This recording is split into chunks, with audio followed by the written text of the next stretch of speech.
On peut faire pousser à peu près n'importe quoi. Je vous dirais qu'on essaie de limiter le développement foliaire parce que sur un toit vert, on ne veut pas qu'il y ait d'accumulation de matière organique sur la toiture. Là, en fait, la matière organique qui viendrait se mettre sur le bardeau d'asphalte ou sur le gravier, là, à ce moment-là, il faut faire extrêmement attention à ça parce que ça va endommager la toiture. On veut faire pousser des plantes qui sont plus compactes, plus trapues. Donc, c'est plus le type de plantes qu'on va privilégier, là, des plantes de tomates déterminées. Mais il n'y a pas grand limite Il faut juste voir aussi avec l'exposition là, du vent, parfois, là, surtout si on veut mettre des arbres fruitiers ou des arbustes, de faire attention à ce que le vent du nord, l'hiver, de les cacher puis de les protéger pour pas qu'ils gèlent.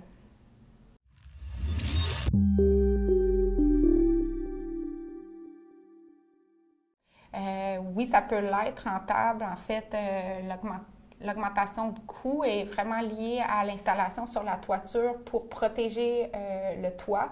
Donc, plus on va avoir de bacs potagers, plus on va avoir besoin de soupeaux pour pour protéger les membranes, puis aussi d'un chemin pour circuler. Donc, on doit prévoir ça, ainsi qu'une clôture autoportante parce qu'on ne peut pas nécessairement visser, à moins que ça faisait déjà partie des plans, mais on ne peut pas perforer une toiture. Donc, il faut venir installer une clôture qui va venir protéger. Donc, c'est pas plus cher un toit potager qu'un jardin en contenant, c'est juste vraiment les accessoires autour pour le rendre sécuritaire pour la toiture. Donc, plus il est gros, plus ça va être cher. Il y a des plantes qui ont une plus grande valeur ajoutée parce que, tu sais, on s'entend, tout dépendant du prix des légumes à l'épicerie aussi ou dans le marché, il y a des végétaux qui ne valent pas nécessairement la peine, comme les carottes, les betteraves, les oignons. Par contre, pour des fines herbes, des tomates, des poivrons, des aubergines, mais ça vaut la peine de faire un toit potager.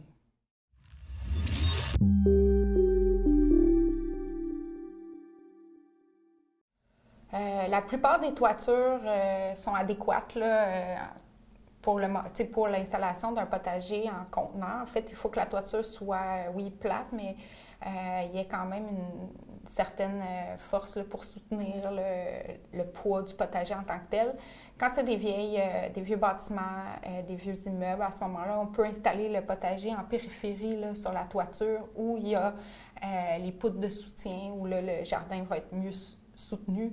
On ne placera pas de contenant dans le milieu où on va faire une rangée exactement où il y a un mur, où il y a une poutre de soutien. En fait, on va vérifier les plans d'architecture pour installer de façon adéquate.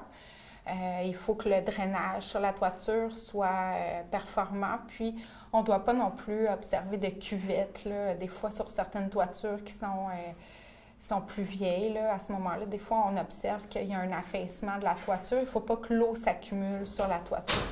On doit avoir un accès à l'eau. C'est extrêmement important parce qu'on ne peut pas installer un jardin s'il n'y a pas d'eau.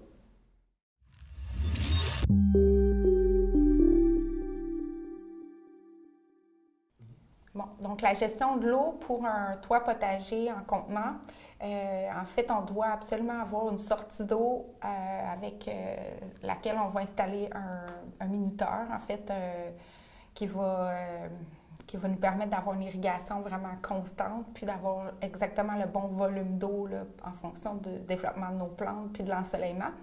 Donc, on va installer un minuteur qui contient une, deux, plusieurs sorties, là, tout dépendant du nombre de zones qu'on a besoin de créer dans le potager.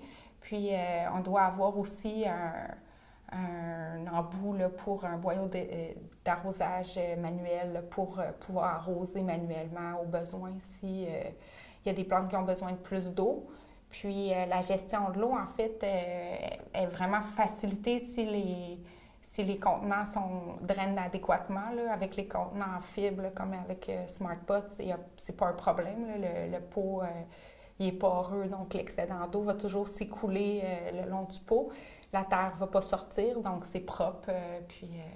Comme ça, il n'y a pas de problème. Mais avec des pots de plastique, par contre, c'est pas pareil. Il faut quand même prévoir une réserve d'eau dans le fond qui va venir finalement se remplir avec le temps, puis qu'éventuellement, il faut parfois même faire un petit drainage de cette eau-là qui s'accumule. Mais ces pots de plastique-là viennent aussi beaucoup plus pesants. L'eau, s'il pleut beaucoup durant l'été, bien, justement, le drainage est moins bon. Fait que ça fait en sorte que les plantes poussent moins bien dans ces conditions-là parce le terreau doit rester quand même bien oxygéné. Puis plus il y a de l'eau, bien, plus les plantes ils stagnent dans leur croissance. Puis sinon, ils vont avoir une croissance même plus végétative. Là, ils ne feront pas de fruits, mais ils vont faire plus des tiges, des feuilles. Ou même vont attraper plus facilement des maladies fongiques. Des pots en céramique, on doit absolument s'assurer de mettre dans le fond des morceaux de céramique, justement, ou des billes d'argile ou quelque chose qui va venir améliorer le drainage parce que les pots en céramique drainent très mal. Il faut faire attention à ça.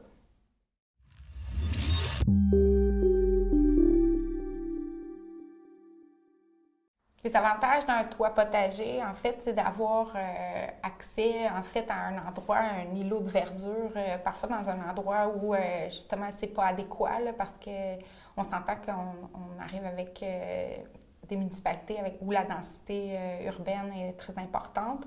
Donc, on n'a pas nécessairement accès à la terre.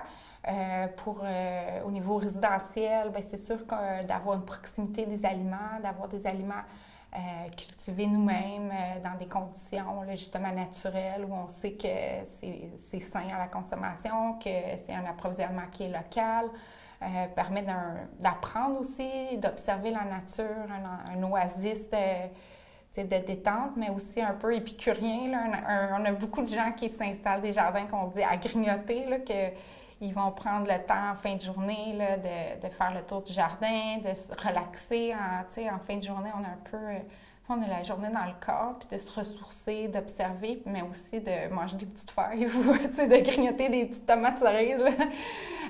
Puis d'avoir aussi approvisionnement justement en légumes sains là, pour cuisiner davantage.